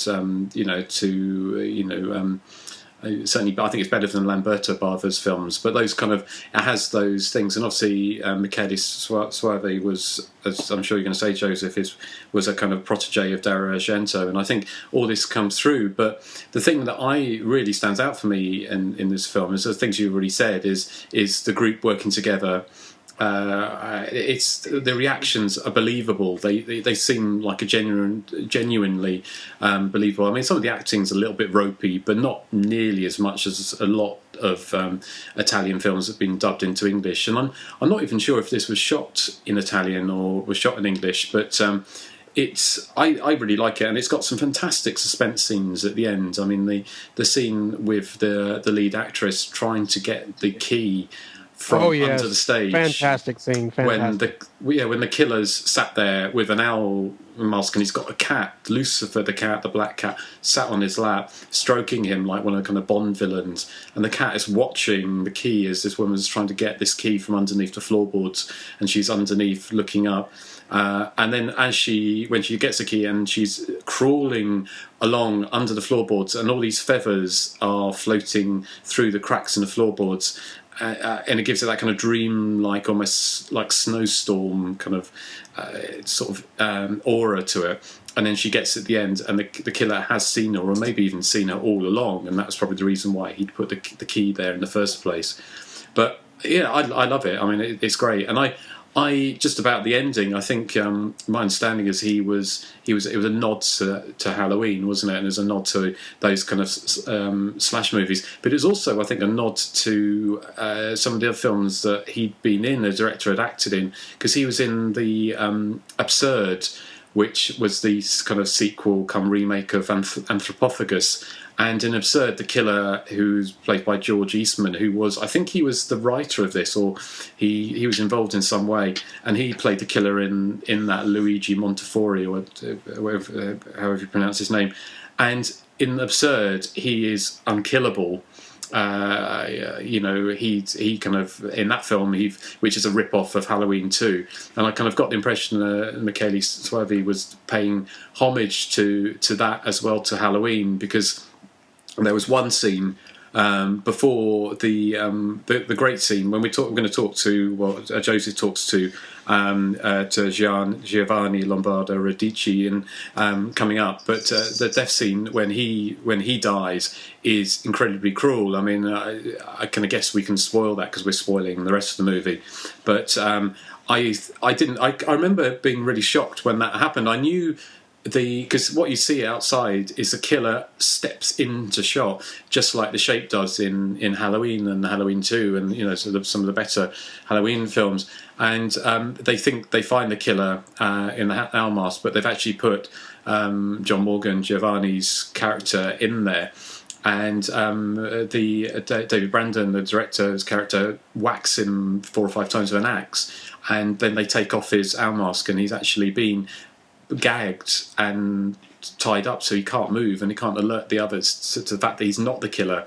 And I think that's just a stroke of genius. It's another great scene in a film full of brilliant scenes. It's just such a well put together film. I really enjoy it, and I've got lots more to say, but I shall learn. Well, okay, what about you, Eric? What do you think? Yeah, I think it's frankly, it's a superb film, and it's a real surprise for 2 reasons. One is that it's 1987, and top quality slasher movies were not commonplace at the time. The other thing is that it's a Film Mirage production, who are this production company set up by Joe D'Amato at the time, and they were known for bringing out sort of trashier material like Anthropophagus, Absurd, Witchery, starring David Hasselhoff and Linda Blair, and of course the infamous Troll 2 was one of their productions. I think Stage Fright is the only if you'll allow me to call it, quality product that they ever produced. It'd be like if Troma brought out Halloween or Deep Red or My Bloody Valentine or something. Now, the setup I find is kind of contrived. The fact that Alicia goes to this psychiatric hospital to have her ankle looked at, and she's led through this corridor that's in this maximum security wing where all the dangerous patients are held to get to the operating room to have her ankle checked out. It's kind of silly. But once that bit's set up, as Justin said, it's very believable, the actions of all the characters. It's kind of believable how they managed to get themselves locked into this theatre and their subsequent reactions to what's going on around them.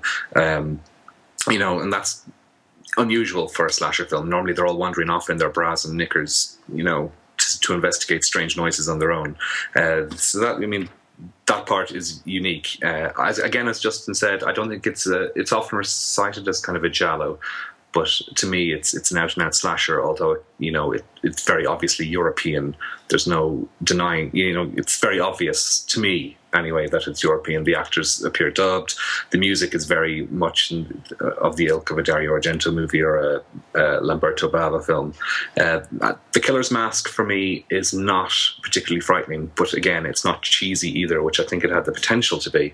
This huge oversized owl mask, I don't find it terribly threatening.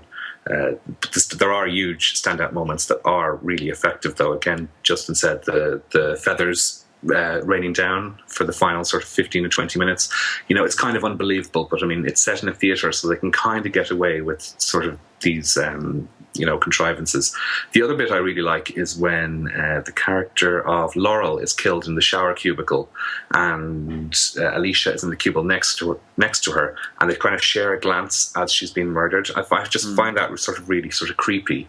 And I know Laurel is set up as a character we're kind of supposed to hate, but I find her kind of sympathetic when it comes around to that moment. The only character that you really sort of cheer on, as you said, Joseph, is cheer on his death is David Brandon's character. It's Peter, is it? Is his name? Yep, Peter. Yeah.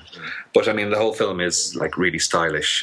See, he was really obnoxious, but I think he did a really good job of playing that obnoxious guy. He does a fantastic job. Really good. He's kind of a laughable, because the play he's producing looks absolutely rubbish. I can't imagine myself paying good money to go see this Night Owl production. I would go see it. I think it's kind of interesting. Yeah, you would. Yeah, it's kind of crazy. It's kind of neat. Well, it was the late 80s, wasn't it? So we can let them get away with a saxophone solo, but I really liked Dave Brandon's character. I thought what I thought was quite interesting was that he was kind of multifaceted in most films, certainly not slasher movies where most of the characters tend to be one-dimensional.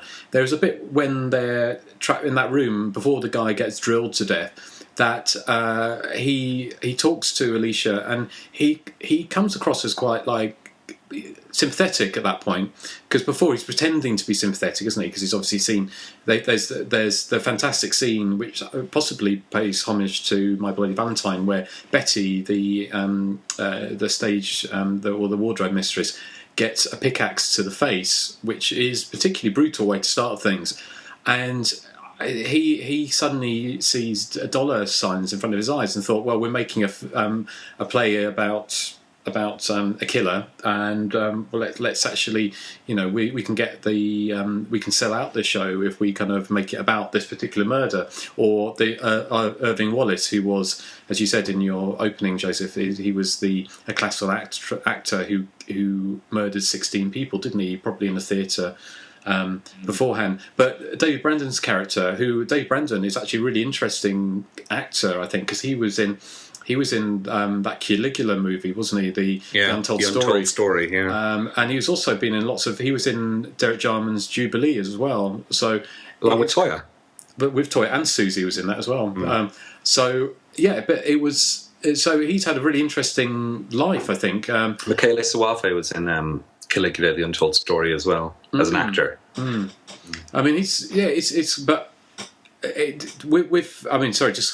my original point was the way that he went from being an asshole to actually being almost sympathetic and then back again is not the kind of nuance you really get in in characters in films like this, and I thought was he's very mercurial. He's when they realize that Irving Wallace is trying to kill him, he's very steadfast and take charge and stand behind me, we'll go get him. And then he's kind of sympathetic. And then at the very end there, he just basically shoves that girl right in front of the chainsaw. It's like he has his ups and downs. So he's detestable, yet he's likable. So he's a really interesting character, I think. But was he like a couple with the guy that gets drilled? Because when he finds his body, he's all like really shook up by it. I would think that like he wasn't that way when Corinne got killed, but when this guy that got drilled got killed, he just kind of fell down to his knees and was like, "No." I saw that. I got that as well because Alicia kind of comforts him, doesn't she, and goes, "I'm really sorry." But he's shacked up with I can't remember the character's name. Oh, the one who's pregnant. No, he's not. He's not. Sorry, I'm thinking of somebody else. Yeah. No, that's Mark who gets killed with the drill. Yeah. Who Giovanni's got quite an interesting story about him coming up, isn't he? I think in the interview. He calls him an asshole. So we should asshole. Shall we come to the interview now? Because we can come back and I'm sure there's a lot more we can say about Stage Fright. Yeah, I have some tidbits I dug up on Stage Fright, which I'll get to after the interview. But I guess we can go ahead and get to the interview if you want. Yeah. Well, do you want to introduce it, Joseph? Yeah, this is Giovanni Lombardo Radice. I did this way back around Easter. Show you we do plan ahead and. We have so much going on top of one another. No ooer there, but this was recorded around Easter, and that's basically it. He was a really nice person to talk to, and when I talked to him on Skype, he thought it was a video interview, so I got a look at his library, and wow, he has a lot of books. But it turned out just to be an audio interview, obviously. But anyway, that's about it. So you can go ahead and play the interview if you want. Okay, here's Giovanni Lombardo Radice. I swear to God, I'm going to kill whoever made this costume. I'm going to... Stop kvetching, honey. You can always go back to microwaving chili at Mexico Joe's. Yeah? And you can go back to selling your asses in the men's room at the bus station, darling. Hello, everyone. This is Joseph, and I'm speaking with John Morgan from Stage Fright, a.k.a. Aquarius. He played Brett in the film, and he's graciously agreed to answer a few questions today. Welcome, Johnny. Hi, welcome. How are you today? Well, I'm fine. Happy Easter to everybody. Yeah, happy Easter. It's tomorrow, right? Yeah, tomorrow. That's all right. Okay, tomorrow I won't be online, so... All right, can you tell us how you got involved with Stage Fright? Oh, well, that's quite easy, because Michele Soavi and myself were best pals. We had met during the shooting of Gates of Hell. Michele was an actor at the very beginning of his career, and quite a good one, I have to say. I liked him a lot. He had a great face, and but he wasn't that interested because he wanted to be a director. But anyhow, Michele was supposed to be Ricky in House on the Edge of the Park. And then I got the role. And he was supposed to be Bob in Gates of Hell, and I got the role. So he had a smaller role and was a second assistant. And as soon as he met me, he said, you were the fucking asshole who stole me 2 roles. But just laughing. Because he really didn't care. So we got along famously in Gates of Hell, and since then we have been best pals. So at that time, when he was preparing his first movie, I was very active on the whole preparation of it, on the script. I read the script, I rewrote some dialogue. It wasn't just acting, it was I did participate lively to the old project. Excellent. It sounds like you stole a couple of his roles, so that's probably why you were killed off early in Stage Fright. Maybe. Who knows? All right. You went on again to work with him in the church. I guess. So in general, is he a really good person to work for? Absolutely, it's fantastic. Michele, you see, was very different. I say was because nowadays he's doing entirely different things like crime dramas. He's very famous and hot on Italian TV. I mean, he's maybe the best director nowadays for crime dramas and mafia stories and so on, but no horror anymore. So that's why I'm talking using the past. I mean, he was very different from the others, just because he had a real passion for horror, you see. Michele is a painter, he paints very well, and he has a completely visual sense of everything, no logic whatsoever, which at times it's a bit off-putting, but he has just a great visual imagination and talent, and a sheer passion for horror. I mean, to him, it wasn't just something like something other, because all the others, directors, Lenzi and Fulci and Deodato and Margheriti, I mean, they had done just whatever, from spaghetti westerns to sexy comedies, and horror was just one step in their career because it was popular, it was fashionable. But Michele instead had a real passion for it. He was deep into Lovecraft. I still have the huge book of all the Lovecraft works that he presented me with. And so the passion did communicate to others, and so it was a great joy to work with him because he was so alive, so passionate, so creating things and discussing things and doing everything on set, helping the crew, and very different from all the others. Fantastic. Most people are kind of divided on the costume the killer Irving Wallace wears in the film. I mean, some people think it's kind of creepy, and then there are others who think it's really ridiculous because it's so... The owl mask. Yeah, the owl mask, yes, because it's so outlandish. What do you think about it? I mean, do you... It's something he dreamt at night and painted. I'm sure about it. Wow. Michele is really something very close to a mystic, you know. He dreams, then wakes up, paints what he dreamt, and then films it. That's his process. That's fantastic. I like that, actually. Do you have any amusing behind the scenes stories on Stage Fright that you could share with anyone?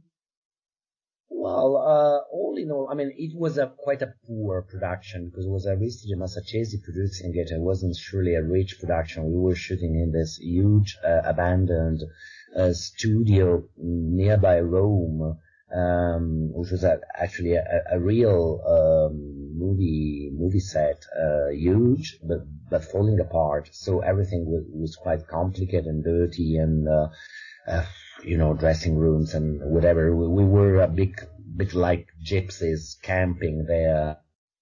And unfortunately, I don't drive a car, and they didn't have chauffeurs, which they usually do in movies, just to take actors on set. So we had to get lifts from others, and I unfortunately I was in the same car with Robert Gligorov, who was an asshole if ever was one.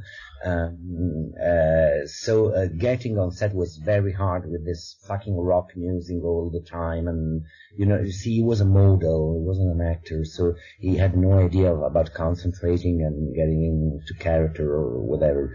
That was pissing. And the other part, it was very funny because I got along very well with Mary Sellers.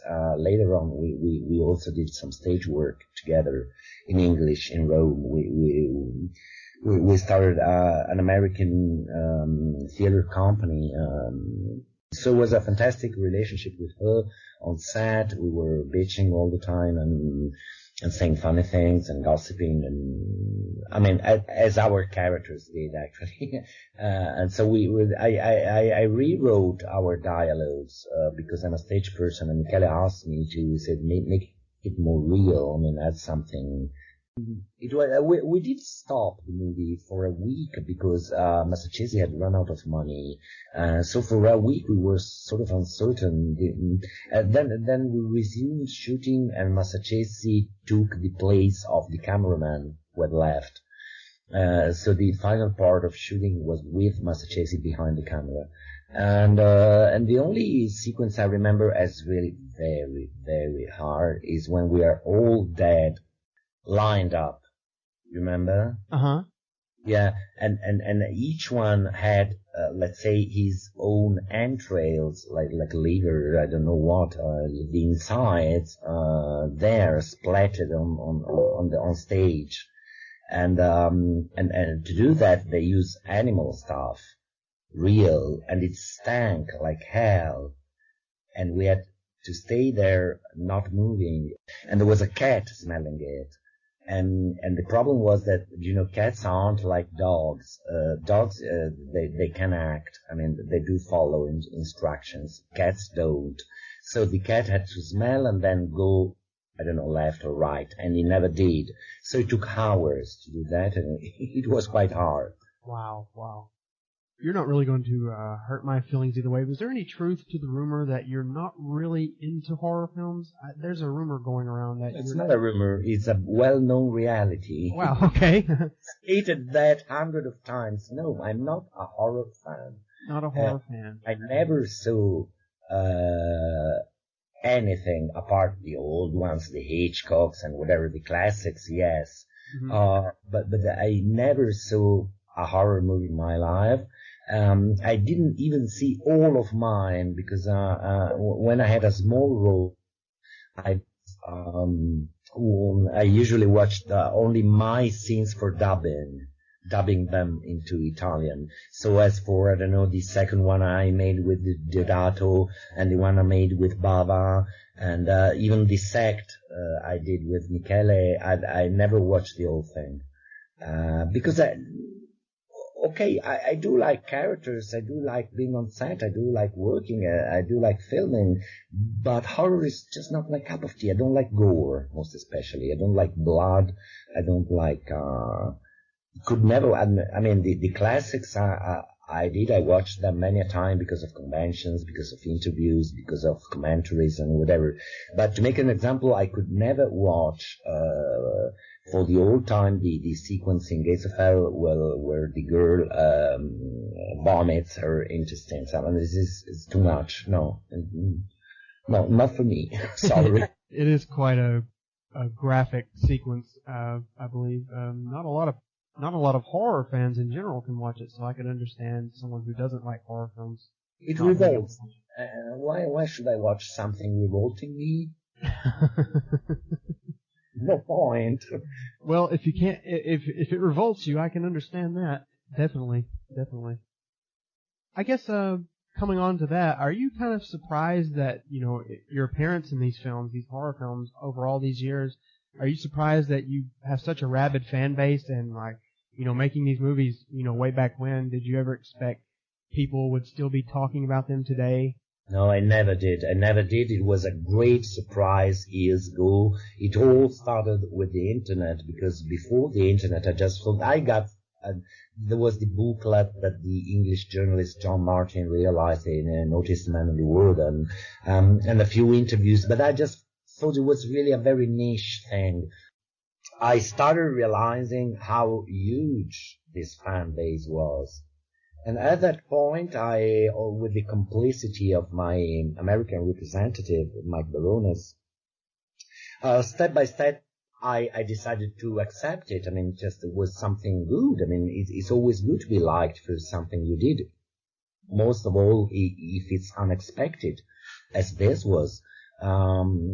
So, okay, I accepted. I started going to attending conventions, and, I mean, interviews is part of my reality now. That's one a week. And fans, I chat with fans, and I am on Facebook, as you know, which is great also because directors contact me personally, which is okay anyhow, because before discussing money and anything else, I have to read scripts. So it's great all in all. I mean, now it's part of my reality. I spend some 2 or 3 hours a day dealing with the horror side of my life.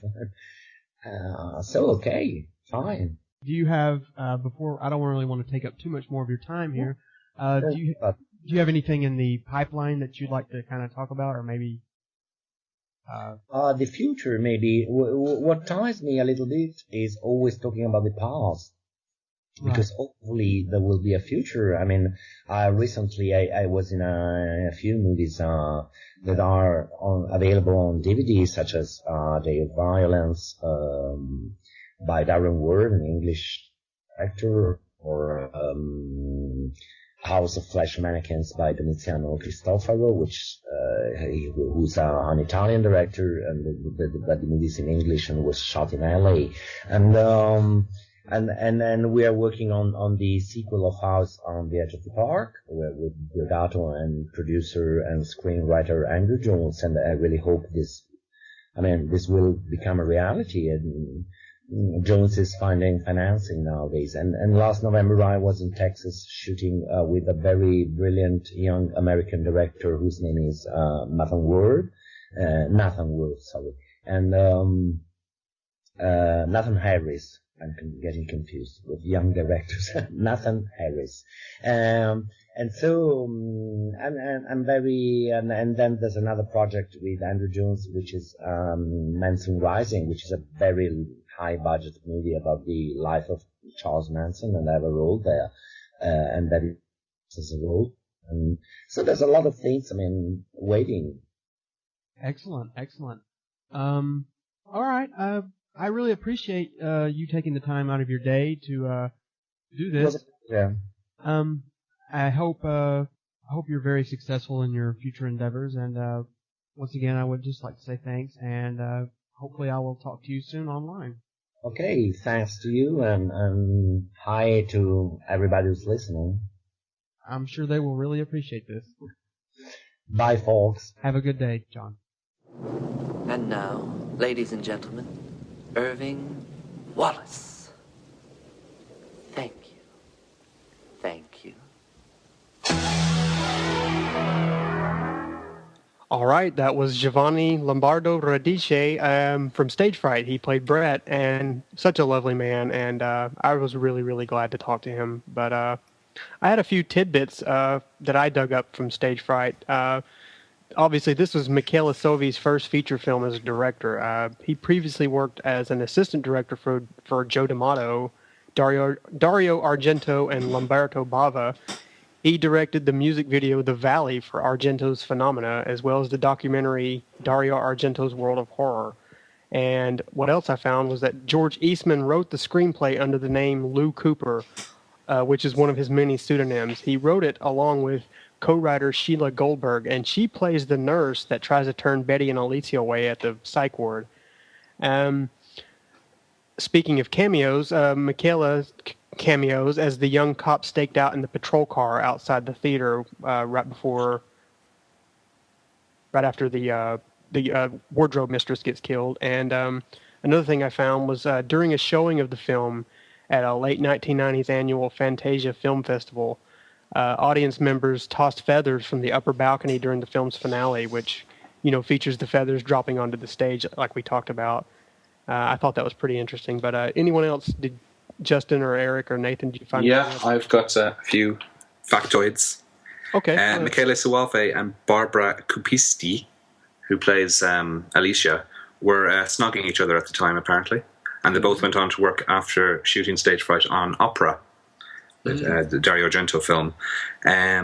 Today, actually, the day we're recording, 3rd of July, is Michele Soavi's birthday today. He's 54. So happy birthday, Michele. Happy birthday. Thank you for Stage Fright. It has an alternate title. One of many alternate titles it has is Aquarius. And I was reading I have a book from the 90s called Spaghetti Nightmares. It's an Italian book that was translated into English. And he explains that the title Aquarius refers to, it's a metaphor. And you were mentioning Sheila Goldberg there. At the start of the film, you see her feeding this big, apparently poisonous fish with smaller fish.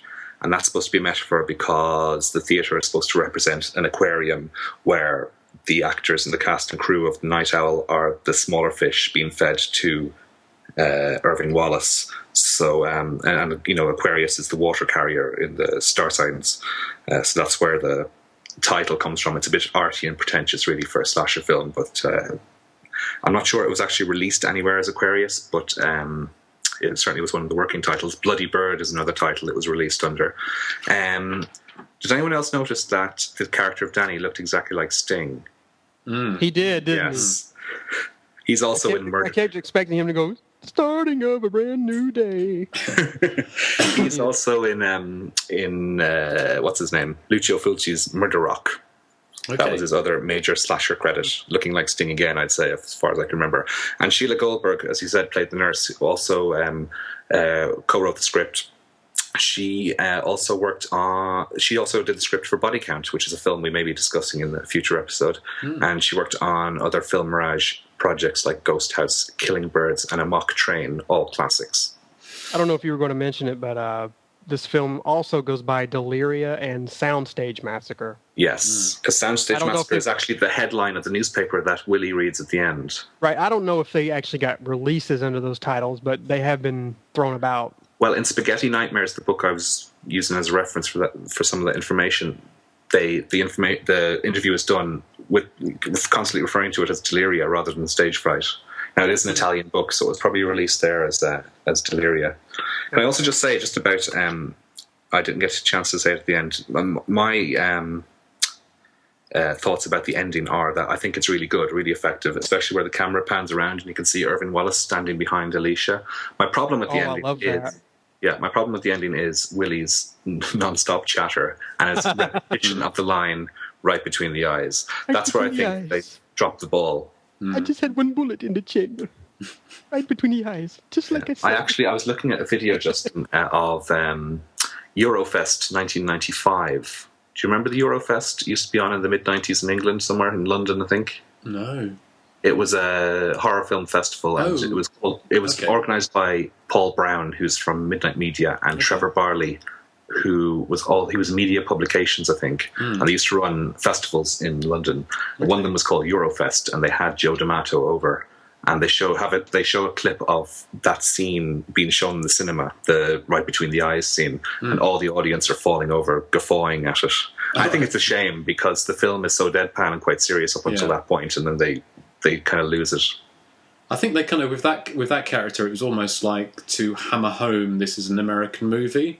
So he was playing the kind of slightly, he was the most believable American actor I can guess in it. Apart from, sorry, if you finish your tips. I have, yes, sorry. But Nathan, have you got any?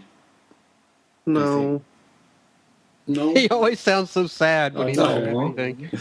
Well, just because I know most times if I say, and then Nathan always goes, we've already said everything. So, but if you haven't got anything, Nathan, it was just kind of a couple of things to go on to. Is that character was very American. I think he was an American actor. The other American actor in it was the guy who played the older cop, who is an actor by the name of Mickey Knox. And it's interesting for a couple of reasons. One is that the Natural Born Killers, the character Woody Harrelson plays, is his character's name is based on Mickey Knox. And also, interestingly, he's actually an American actor. I think he's still alive.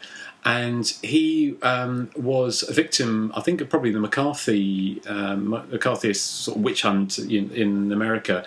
And he was basically kicked out of Hollywood in the 1950s because of his left-wing politics views, and decamped to Europe, and then just made a living working in Italian and French films. So he was actually a proper New York actor, playing a New York cop. So I thought that was quite, so it's quite interesting. One thing I did find... Sorry, Justin, just to let you know, I think he's in Deep Red, if I remember correctly. As Fat Cop. As Fat Cop, yes.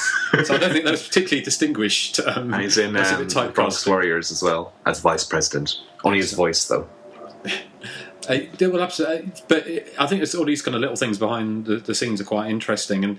And the other thing I did see, which was a bit bizarre, I don't know if you guys saw it when you did your research, when looking on IMDb, is a lot of the actors were in this. Were in a porn film. Yes, 11 Days, 11 Nights. I found this as well, and I was wondering if it was a mistake, because they have the same character names. I looked into it a little bit more deeply because it was Joe D'Amato who did it. It was basically 9.5 weeks rip-off.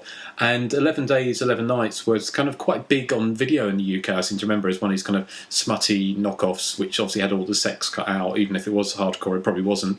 But I think what it was, I haven't quite got to the bottom of it, but the woman who was the one who played Laurel, the woman who dies in the shower, she was actually in that film. And also the killer, I think, was actually the main character in this, in the porno or the erotic film. But I think they were either watching stage fright in this film or doing something. It's a bit like, you remember that film Night Screams, where they're watching Graduation Day on TV. I think it's one of those things, which is why so I think it was made the same year. So some of the cast were actually in it, but also they actually showed scenes from stage fright in the film. So it's just a bit of a slightly bizarre thing. So I was just wondering if they'd gone on from stage fright to make a porno, but obviously not. The other things I saw is apparently the budget was about $1 million, so which is not a big budget by any standards, but probably quite big for Italy at that time, I would imagine. From what I understand, the film wasn't successful in Italy. It didn't make much money at all. I think the last hooray for Italian horror was probably Demons, which I think was a big hit. And I'm not sure if Opera made much money in Italy, but anyway, Stage Fright didn't. And that's probably the reason why it didn't get a theatrical release in America or the UK. I did look into it. I couldn't find any sort of evidence that it was ever rated by the MPAA or the BBFC ahead of its prior to its video release in probably the late 80s or early 90s. And I think when it came out on video in the UK, which has got the fantastic box art of the bloody knife, a painting of someone bringing down a knife with blood flying off it in the kind of slow motion, but there with kind of bird's claws like a glove, which I thought was very evocative and very, very well done.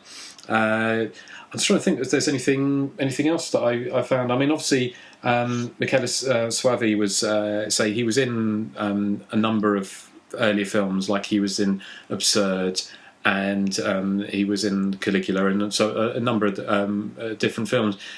The thing he also made films like The Church and The Sect, which had Jamie Lee Curtis's sister in it, who was Kelly Curtis, I think it is, who had a much lesser of a career than her sister.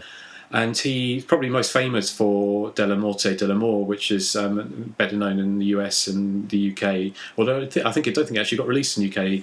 I think it got released under the title Della Morte Della More, which is his zombie comedy from about '94, which has got Rupert Everett in it, which is amazing. Fantastic film. But then, also known as Cemetery Man. That's the cut version. That's right. But it seemed that his career I don't know if it's true, but apparently he took time off. His son was ill, and basically he retired from filmmaking.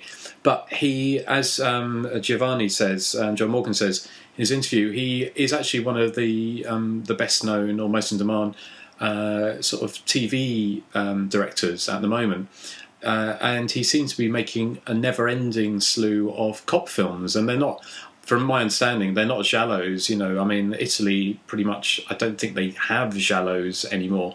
As far as I can tell it, they're just kind of cop dramas, and he seems to be making more and more and more of these, but without doing any horror, which is a shame, because as Giovanni says in the interview, is that horror was in Michele's blood. He loved horror movies, and he, lived and breathed them. And it's a shame that he's not really done anything of note in the horror field since Cemetery Man, Della Morte Della More. So, and I think that is a real shame. I mean, he could have done Stage Fright, could have been really workmanlike. But he took what was kind of a workman-like idea, I kind of guess, and had fun with the cliches. And let's face it, he was doing this 10 years before Scream, wasn't he? You know, pretty much the kind of the nod and the wink to the slasher genre. So again, it's this idea that Halloween didn't invent the slasher genre, and Scream didn't invent the postmodern slasher movie. I think slasher movies had been subverting and inverting themselves for years before Scream came along and perfected it. But I don't know if there's anything else. Anything else, guys? Justin, I just wanted to say when you were talking about that porn version of Stage Fright, they could have called it Bloody Cock.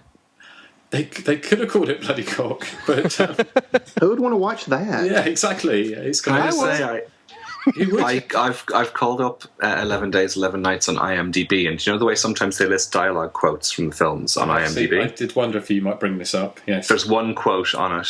Yeah. Michael, where are your panties? Sarah, I ate them. It's almost worth seeing it just for that, isn't it? I know. It doesn't star Stefania Stella, does it? No. Did you see? I was talking to Stefania Stella, but I said in my review, but that film, they made that film, and then there was another film called Psychopathic, which they made the same year, and she plays a character called Gypsy of the Farts. Which is just bizarre, isn't it? I mean, what? So, but anyway, but one last thing about Michele Soavi. Apparently, he turned down the opportunity to direct From Dusk Till Dawn, which was eventually directed by Robert Rodriguez, and so. Which is a real shame, because I mean, I would have been great to see what he did. I mean, From Dusk Till Dawn, you know, I'm not a huge fan of it, but it's perfectly serviceable and it's a fun film. But I liked it a lot, actually. Yeah, well, it's a fun film, but it would have been interesting. That would have been the film that would have probably helped Michele Soavi kind of crack America, wouldn't he? And actually be able to get into making sort of big budget films or films he wanted to do in America. But perhaps that's just not what he wanted to do. I don't know. But yeah, so have we got anything else we want to say about Stage Fright? Now, wasn't Michele Soavi? Wasn't he? He was the guy in A Blade in the Dark, the killer, wasn't he? Yeah. Yep. Yeah. Mm-hmm. Yeah. Linda. He's the female. Yeah. You are a female. Yeah. Tony Rendonut. That's the name. Yeah. Well, it's also Linda. Yeah, Linda. But well, Stage Fright there. Well, spoiler for Blade in the Dark.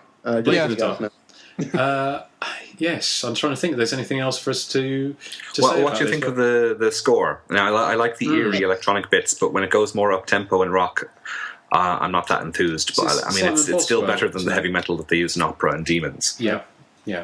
I mean, it's Simon Boswell, wasn't it, who also did Demons? I don't know, did he do Demons and Demons 2? Because Demons 2 had like a new wave soundtrack, didn't it? Which was like the Smiths are on Demons 2. Yeah, which kind of Panic in the City, wasn't it? Which is kind of quite, and Rain by the Cult and various other things. But Billy Idol, I think, isn't it? That's right. Yeah, but Simon Boswell's like a UK, was a British or an English composer, isn't he? I kind of really liked the soundtrack, actually. I think it was that kind of the saxophone solo is so 80s, isn't it, at the beginning? Yeah, I like it. I think it adds to the whole dream-like quality to the film. It kind of gives it that otherworldly ambiance, I think. Especially in the scene where he's sitting on the stage and the feathers are coming down. The music there is really good. I love the music when Corinne gets killed at the beginning and they're all kind of watching it. And, Mark goes to grab the phone and holds the cord up and sees that it's cut. I mean, the music playing there is really good, too. Because I did wonder, actually. I remember it sparked memory when I watched this. I was watching it the first time. And I just wondered whether or not at the end what they would do was pull back and there'd be an audience watching. Because there's that whole sort of thing where when you're watching a play, you're kind of a passive, you're watching someone perform, and what's actually happening is the people on stage are then are participants in the play, but then they, in various times, with the lead character, she watches all the dead bodies and the killer on stage, and I just wondered whether or not they would break that fourth wall and pull back, and then it'll be being watched. The whole thing was a play. But he didn't do that, and I don't know if that would have been maybe a better ending than the one they went for. But I mean, it's open for discussion. Maybe it wasn't. Mass debate. Mass debate. Yes. Absolutely. Do you guys think in the key scene? Do you think the killer knew that she was there and was trying to lure her down there, or do you think that since she got knocked out earlier in the movie, that the killer completely forgot about her? I think he was toying with her. I think so because I mean the whole thing with that mask was the idea that obviously with it was the metaphor of like stalking. So I think he was watching her do this. So because presumably he'd put the key there himself, hadn't he? Or not? Because it's interesting because it's wedged in there so tight. Like she can't even pull it out with her hands. Yeah. Because it wouldn't have been that the girl who died, when he said hide the key, she wouldn't have wedged it in stage, would she? It wouldn't have been made any sense for her to do that in case one tripped over it. So I kind of got an impression that he'd put it there as a kind of like come to me, and so he probably did know she was there, but was probably just enjoying that basically. So well, I guess that's stage fright, isn't it? Have we got anything else to say about it, guys, or shall we wrap up? I just want to say it's a fantastic movie. Yeah. And I just want to say, don't confuse it with a boring movie called Stage Fright as well. There's another movie called Stage Fright. It's kind of dull. You're not talking about the Australian one, are you? Nightmares. Yeah. Oh, I quite like that film. That's the one with the Jenny Newman from Hell Night, isn't it? Where she kind of kills people, or somebody kills people with shards of glass or mirror. No, we should do that one sometime because there might be some dissension in that opinion. I was half and half on it. I thought it was okay, but not anything special. Okay, well, it's not a patch on this Stage Fright, but I would certainly say that Stage Fright is a lot better than Splat University. So what? So. Well, of course. I mean, let's face it. I mean, what isn't Terror Killer makes Slasher University look like Citizen Kane. So I love Terror Killer too. Well, okay. You love everything. We are going to be heading for some dissent, I think, at some point, aren't we? We are going to get some of these films that we actually, rather than us actually loving them, I think it'd be fun to get to film where maybe one or two of us love it and one or two of us think it's a steaming turd. So it'll be just fun to do that. Number two, exactly. So, but who knows what will be coming up? We do have we do know what's coming up. I don't know if we're going to let rip now, but I think we've got. That wasn't meant to be a anyway. But anyway, so well, that's how we took it. Yes. Okay. Well, enough on how Joseph takes it. Let's wrap up. I think are we going to wrap up again with that saxophone solo? Is that Joseph? Oh, please. Yeah. Okay. Well, bring it on home, baby. Yeah. Here we go. Thanks for listening. See you next time, and we'll lead out with more 80s sax. Bye, guys.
There's no business like show business.